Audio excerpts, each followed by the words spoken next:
আমাদের শেখ হাসিনা এবং তার পরিবারবর্গের প্রতি তেমন কোনো সহানুভূতি নাই, থাকার কথাও না। আপনারা জানেন যে বিগত 16 বছর ধরে, 16-17 বছর ধরে ওনারা, 16 বছর ধরে ওনারা যে পরিমাণ জুলুম, নির্যাতন, হত্যা, গুম, চুরি করেছেন এবং এটা ওনারা দেশকে অনেক পিছিয়ে দিয়েছেন। এবং এর থেকে রিকভার করা বর্তমান সরকার তো বটেই, ভবিষ্যতে যেসব সরকাররা আসবেন তাদের জন্য খুব একটা সহজ কাজ হবে না। তো আমরা দেখেছি যে শুধু শেখ হাসিনা একাই নন, ওনার পরিবারের অন্যান্য সদস্য, এক্সটেন্ডেড পরিবার বাদই দিলাম, ওনার বোন শেখ রেহানা, তার বিরুদ্ধে ব্যাপক দুর্নীতির অভিযোগ রয়েছে। ওনার ছেলের কথা, জয়ের কথা বলাই বাহুল্য।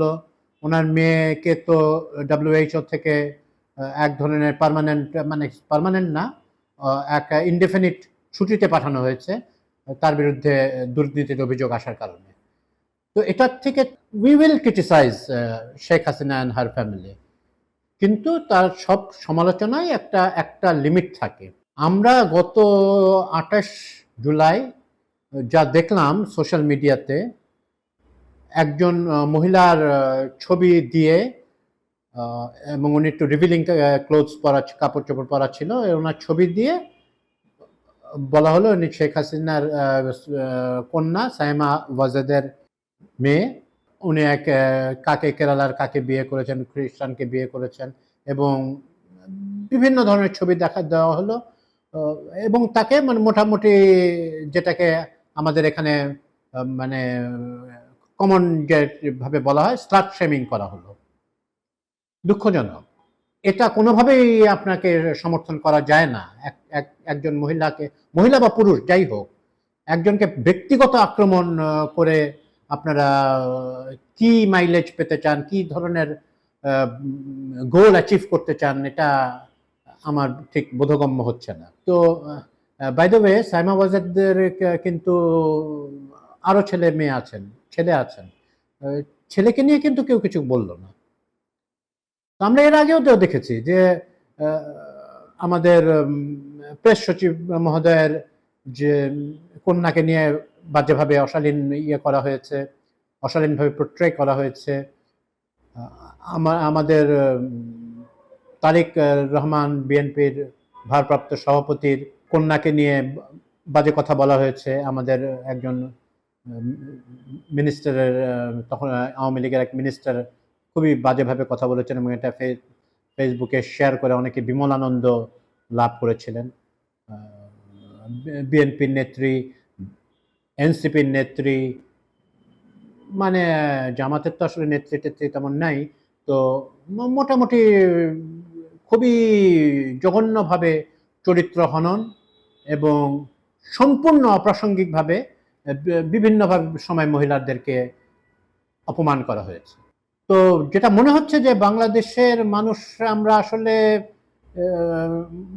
মহিলাদেরকে অনেক ক্ষেত্রেই, যদিও আমাদের দুজন মহিলা প্রধানমন্ত্রী ছিলেন এবং ভবিষ্যতে হয়তো মহিলা প্রধানমন্ত্রী আসতেও পারেন কোনো কোনো এক সময়, তারপরেও আমাদের নারীর ক্ষমতায়ন ঠিকমতো হয় নাই আমাদের এখানে।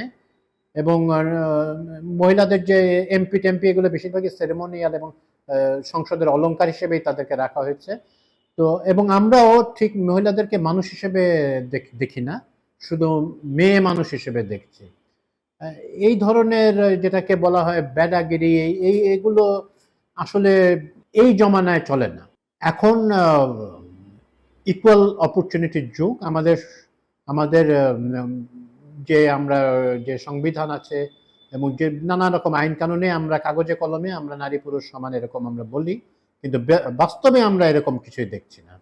আসলে পুরুষরা যেসব কথা বলে পার পেয়ে যান, তাদের নিয়ে তেমন কিছু হয় না, কিন্তু মহিলা হইলেই আমাদের মানে মানুষ তাকে নিয়ে ট্রল করছে, অশালীন গালাগালাজ করছে।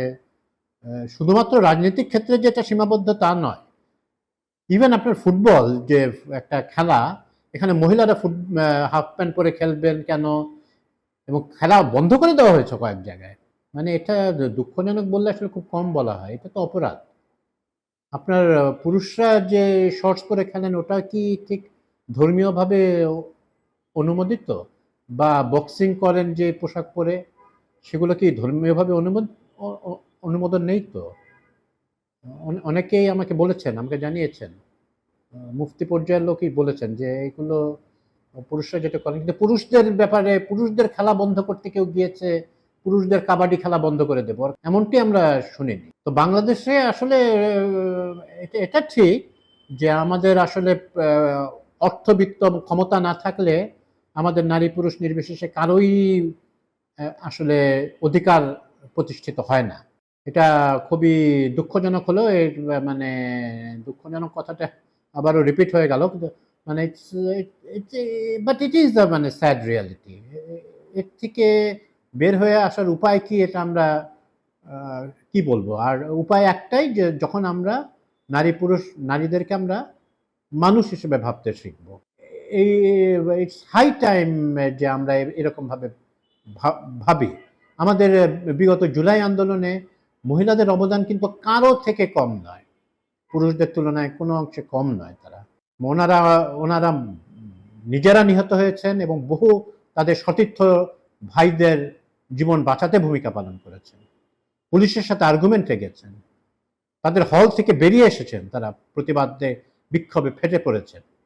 সেই মহিলাদের কিন্তু আমরা যথাযোগ্য যে সম্মান ওনাদের প্রাপ্য সেটা আমরা দেই নাই, দিতে ব্যর্থ হয়েছি।